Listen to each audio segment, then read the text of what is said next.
What's up, family? Welcome back to Truthville, USA. I am Q. So, yesterday I did a video on the potholes or the landmines that Trump should avoid.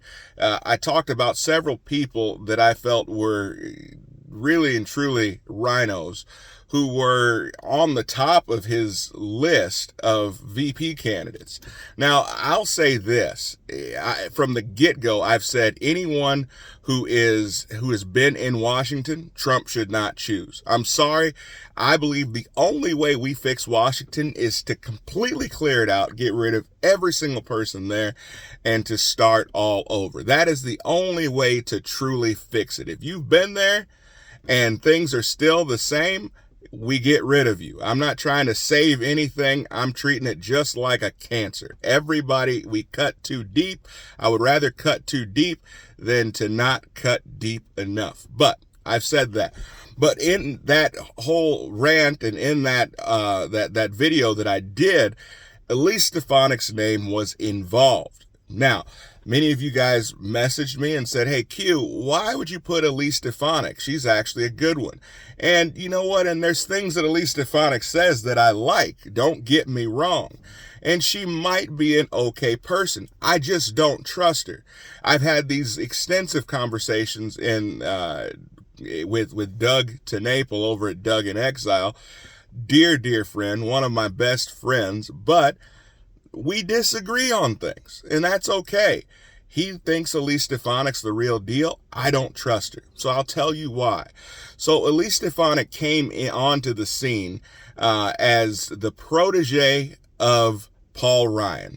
She was supposed to be the female version of Paul Ryan and was supposed to be the next leader, female leader especially, of the old school Republican Party. Now, when she first came in, she referred to Trump as a whack job. She went on to talk to her friends and say that he was an embarrassment to women. She went on to talk about how she did not like the amount of control that he was taking over the party because he was not able to be taken seriously. So much so that when Paul Ryan decided to retire, that she considered retiring. Now, she went on to the radio to make some of these claims. Now, originally, when I heard about these things, I read them in the New York Slimes. I get what you're saying. I agree. The New York Slimes is nowhere to get real news. But I decided to take what I had read in the New York Slimes and to do my own research. And these things that I'm communicating to you, I found to be true and credible.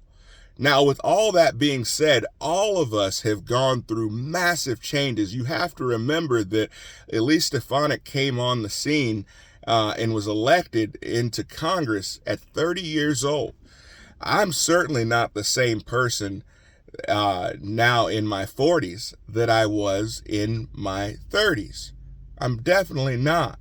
There's a big change. So is it possible that she went from disliking Trump and having great disdain for Trump and now having great respect for Trump? Yes, it's very possible.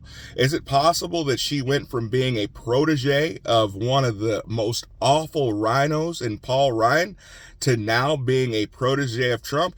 It is extremely possible. And I never necessarily want to judge someone on their past. I would rather give them a chance until they show me that they can't be trusted. But what I will say is I absolutely do not trust her enough to turn over the keys to the party. Whoever gets elected, I've said before, is going to be the hands-down favorite. Whoever is his VP is going to be the hands-down favorite to take on the mantle to be the new face of the Republican Party, dare I say the America First agenda. And if I don't feel that they can be trusted with that vehicle, I'm not going to vote for them. And I know many of you guys have said, well, I trust Trump to make the right decision. While I like Trump, while I love most of what he does, he has not shown himself to be the best judge of character. Let's be honest about that. He's picked a lot of duds. And maybe it's he's over trusting. I don't know. But you guys let me know. How do you guys feel about this? Comment below. I'll see you guys next time. Be blessed.